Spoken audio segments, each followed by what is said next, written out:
अस्सलाम वालेकुम स्टूडेंट्स, ये चैप्टर नंबर 5 का लास्ट टॉपिक है। ठीक है, टाइप्स ऑफ केमिकल रिएक्शन। ठीक है, टाइप्स ऑफ आपने केमिकल रिएक्शंस के बारे में पढ़ा था, आपने केमिकल रिएक्शंस की करैक्टरिस्टिक के बारे में पढ़ा था, केमिकल इक्वेशन के बारे में पढ़ा था और law of conservation of mass पढ़ा था। इसके बाद आ जाती है types of chemical reaction.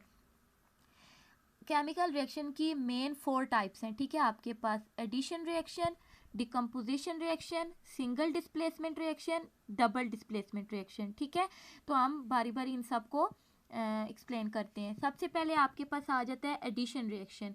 Addition आपको सिंपल समझ आता होगा, एडिशन का मतलब होता है ऐड। ठीक है, तो जब व्हेन 2 और मोर सब्सटेंसेस रिएक्ट, व्हेन 2 और मोर, जब दो से ज़्यादा सब्सटेंसेस आपस में रिएक्ट करेंगे और प्रोडक्ट बनाएंगे, that is called addition reaction. यहाँ पर एग्जांपल के तौर पर उन्होंने सल्फर और ऑक्सीजन को रिएक्ट करवाया तो आपके पास सल्फर डाइऑक्साइड बना है। ठीक है, ये है एग्जांपल एडिशन रिएक्शन की।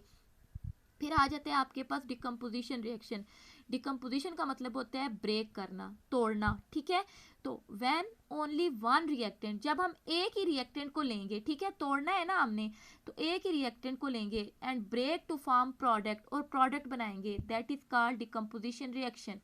लाइक कैल्शियम कार्बोनेट, ठीक है, चूने का पत्थर जो होता है, ठीक है, कैल्शियम कार्बोनेट, जब हम इसको ब्रेक करेंगे तो हीट करेंगे, ठीक है, टेम्परेचर देंगे, और टेम्परेचर ये देंगे तो ये आपके पास कौन सा टेम्परेचर होगा, एंडोथर्मिक रिएक्शन होगा। कौन सा रिएक्शन होगा, एंडोथर्मिक रिएक्शन।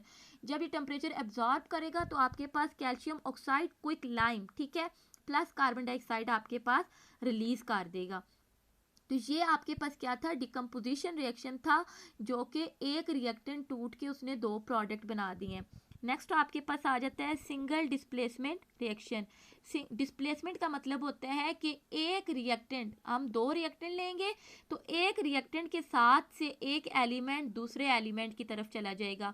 मीन्स के एक स्ट्रॉन्ग जो आपके पास एलिमेंट होगा, दूसरे किसी कंपाउंड से उसका एलिमेंट एक लेके अपने साथ अटैच कर देगा। ठीक है, इसकी डेफिनेशन क्या आ जाती है, व्हेन मोर रिएक्टिव कंपाउंड, जब ज़्यादा रिएक्टिव कंपाउंड डिस्प्लेस हो किसी और कंपाउंड के साथ। ठीक है, तो जब मोर रिएक्टिव Zn, ठीक है, यहाँ पर हम जिंक को ले रहे हैं, जिंक आपके पास हाइड्रोजन के कंपैरिजन में ज़्यादा स्ट्रांग है, तो वो क्या करेगा, HCl हाइड्रोक्लोरिक एसिड से क्लोरीन अपनी तरफ ले लेगा और ZnCl2 zinc chloride plus hydrogen gas release हो जाएगी।